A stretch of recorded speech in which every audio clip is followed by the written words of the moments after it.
Welcome to the History Lord. You join us here today and we're in Kenilworth in Warwickshire, and we're going to be talking about the pub behind us, but it's a rather busy road. So rather than just stand here and be noised out, as he says, as the traffic dies down, but we're going to do this one from the comfort of my armchair at home and tell you all about Kenilworth's oldest pub and why it's called the Virgins and Castle. So we did the intro yesterday, so today we're going to tell you all about why it's called the Virgins and Castle. I've got my notes here because it's quite an interesting little story, and there's lots of contrived names these days, aren't there? The Ferret and Firkin and all those sort of things, but this is probably an amalgamation of two different pub names: the Virgins Inn and the Castle Tavern. Now, the Virgins and Castles does lay claim to be the oldest pub in Kenilworth, and it is known to have existed in 1563. We know from records that in June 1760, the ownership passed to a chap called John Brown, and that's known from the earliest records, and it was known as the Two Virgins, and was described as having a barn, a stable, a brew house, gardens, and backside. Ooh, matron. Yes, back to the carry-ons again. When Brown died, it passed to his brother-in-law called John Ball, and it later went to William Ball, and that family were from Aston.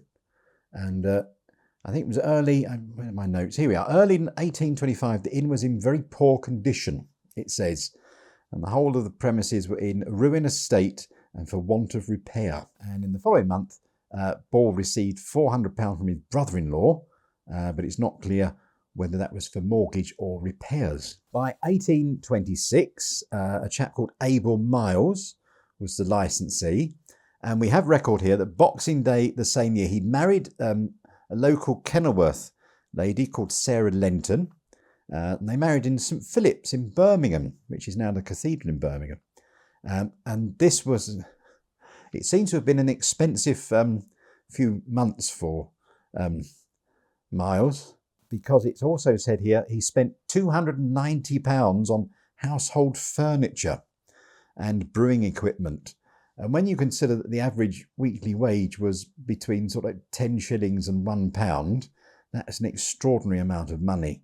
The following year, the pub was in a better state of repair, thankfully, and a new licensee was in place, and the name changed to the Castle Tavern.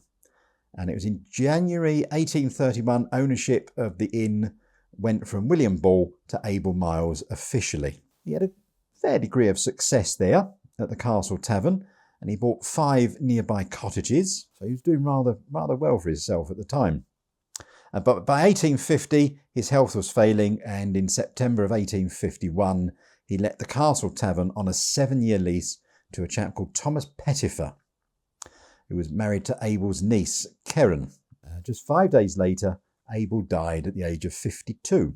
Under the new terms of his will, Abel's property came up for auction in May of 1852, and during those few months, Thomas Pettifer had also died, leaving his widow Keren as licensee, and her bid at auction was £700, and thankfully that was successful. And it's around this time that several documents contain the phrase Castle Taverns or Two Virgins, and so it was around about between September 1851 and May 1852, those two names were amalgamated and the tavern became the Castle Tavern and Two Virgins, but today it's simply known as the Virgins and Castle. So there you go. It's a rather convoluted way of getting two pub names in one, but I think it's probably the only one in the country.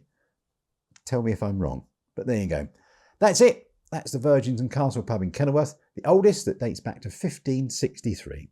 Thanks for watching. Do hope you enjoy these videos. If you do, please subscribe. If you want to see what we do outside the videos, then have a look at James's YouTube channel. That's Last Line Films. He's also got a very good podcast. And if you want to see what I used to do, have a look at historylord.co.uk. Thanks for watching, and we'll see you very soon. Take care.